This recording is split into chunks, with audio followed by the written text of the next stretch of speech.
brilliant to see McMahon back. Classic stuff, and more Vince. We need more Vince. He is the man. He is the master of working and shooting those promos, and just amazing to watch. Even from the ring entrance, as I was just saying a second ago, that was completely oversold, and the walk to the ring, and Bret trying to hold in the laugh because he knew, I think he marked out himself. He knew just how great Vince is when it comes to cutting promos and legit shoots and working both Bret and the crowd and Jesus, pretty much everybody. But is it a work? That's the other question. And that's how good Vince is, and that's why we should have more Vince every week. Yeah, we definitely should. And you just reminded me there, I mean, some of my reactions from watching that segment. I mean, when, you know, you had Vince and Bret in there. Now, Bret had the sunglasses on, so he's kind of hiding his emotions and his eyes. And I think, you know, both guys kind of looked at each other, and, you know, you had McMahon calling for cheers. And let's hear it for Vince McMahon. I got to think that what he was doing there was sticking it to Bret. I mean, I think maybe, you know, Bret always probably, you know, he hasn't been around for McMahon having that character. Of course, he created it, really, didn't he? Yep. I mean, it really did spawn the whole Mr. McMahon gimmick from the screw job. And what it developed into was just completely above and beyond, I think, what they even expected. And for him even to get in the ring and get so involved and all those stuff, even with Austin and whatever, it made for some just great TV. And you know, having him back now and in this little thing with Bret, it's just amazing. You know, I think the more it comes back to that whole Austin thing, I think, when you just hate your boss, I suppose, and all that kind of stuff. But what was I going to say? Oh yeah, I think that they should just completely drag the arse out of it. There's plenty of juice left with this one, and it would be a shame for them to just nip it in the bud now.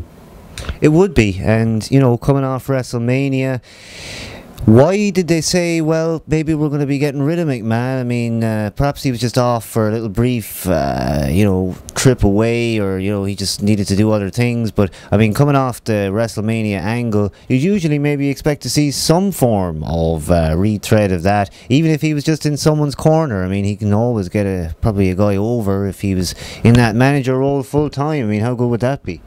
Vince as a manager? Maybe, yeah. Oh, I don't know. I don't think so. I like the way he just kind of does his own thing, and yeah, I mean, I don't remember him really being involved in many management angles, managing people. Can you? Well, I mean, I suppose maybe I'm thinking about when he'd do those 6-man tags, and he'd sort of let the guys carry the load, and, you know. Yeah, you're right. Yeah, that's funny stuff. Perhaps that sort of thing. I mean, oh, you had the corporation as well. That was a kind of a Vince, I suppose, managing kind of thing, or close to it. But yeah, I don't think he needs to do that kind of stuff.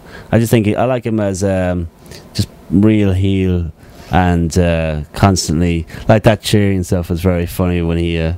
Let's hear it for Vince McMahon. I thought that was great. So yeah, I thought it was excellent, and I got to wonder, you know, what was he thinking? Was he thinking, let's prove to Bret that I can get these pops? I mean, I know Bret gets huge pops, and I'm sure that, you know, Bret holds those close to his heart. So it must be very strange for him to be back after all this time, and almost goading in a shoot way. I think McMahon was calling for those pops, and he got them probably as loud as Bret did. I mean, McMahon called for the pops. And indeed, both guys got an equal cheer, and there's got to be just that little bit of tension, just that little bit of shoot going on. And wow, I mean, with a promo that has some legit shoot going on, you know, it keeps you fascinated. Yeah, totally. And I think the other thing is that he keeps Bret at a level where, you know, he doesn't get I suppose too comfortable, and the ego doesn't go too through the roof, and he's not too safe. There's always that suspension of disbelief, I suppose, with Vince, where I don't think anybody knows where they're at half the time with him, because he is the master manipulator, and he plays the game better than anyone. And I suppose it comes back to your Cena Rumbles, you know, when you least expect it, the shit hits the fan. So no better man. Exactly, McMahon in power, and indeed he can book himself any way he likes. So you know he makes those decisions, and I suppose he picks and chooses his spots. He knows when it's a good time to get in there, and perhaps he thought Brett Angle, the general manager Angle, needed a bit of steam, and maybe we're going to see Vince back in over the next few weeks. Maybe not.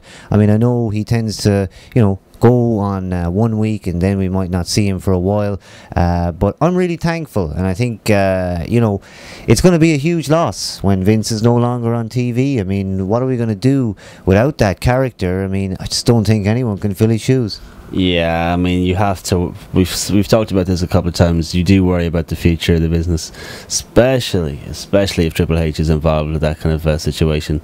And we know Shane's kind of out of the picture. Stephanie, not exactly the brightest light on the tree, But Triple H, Jesus, he just doesn't have the Vince buzz. I mean, I think the only other person who would come close for me, or maybe a lot of people, would be Paul Heyman, to have that creative genius and that flair to do it so well. Bischoff, no, and Trips, certainly not. So when Vince goes, it's going to be worrying times. Yeah, I mean, if he isn't okaying everything, if he isn't signing on the end of all those forms, I mean, if he's not watching what's happening in the future, and you've got other people in charge, then you do have to worry, because I mean, look at some of the decisions that are made. I mean, everything from things like WrestleMania decisions and main events and new guys to come. I mean, I think at the end of the day, it's all watched over by Vince McMahon, and we have him as a TV character, but I suppose we don't see half of what he does, and I'm sure he does an absolute truckload. Yeah, it's true. I mean, the amount of stuff that probably gets put to him, and really at the end of the day, he's the one that okays it, and decisions upon decisions. It was interesting, actually, what he said about you got to treat them like kids. He was referring to the WWE universe, that it was a good, I suppose, analogy for, I'm sure, the way he looks at the place as a business too. With the talent and stuff, and hearing it straight from his mouth, it was definitely an interesting one for me. It was. There was all sorts of shoot going on, and that stood out. I mean, he was pretty much saying what he kind of feels like we are, which is just temperamental children, and one thing we like and something that perhaps they think we're going to love, they find bad reactions to. But I'm sure Vince at this stage just does what he wants, really. I mean, he's probably not thinking too much about what kind of fans want. I mean, do they? I'm sure there's all sorts of focus groups and things like that they do to try and get opinion, but to be quite honest with you, I think, do they even need to do that? All they need to do is get on YouTube and they can hear what everyone's thinking. Yeah, and I'm sure they have a couple of heads who are watching stuff like that, no doubt. But then again, you'd wonder if they actually do, because they don't really need to, and if he's making those decisions and everything's PG, just keep playing it safe as they do, and have your Super Cenas and have your Rey Mysterios, make a ton of money, and everybody's happy.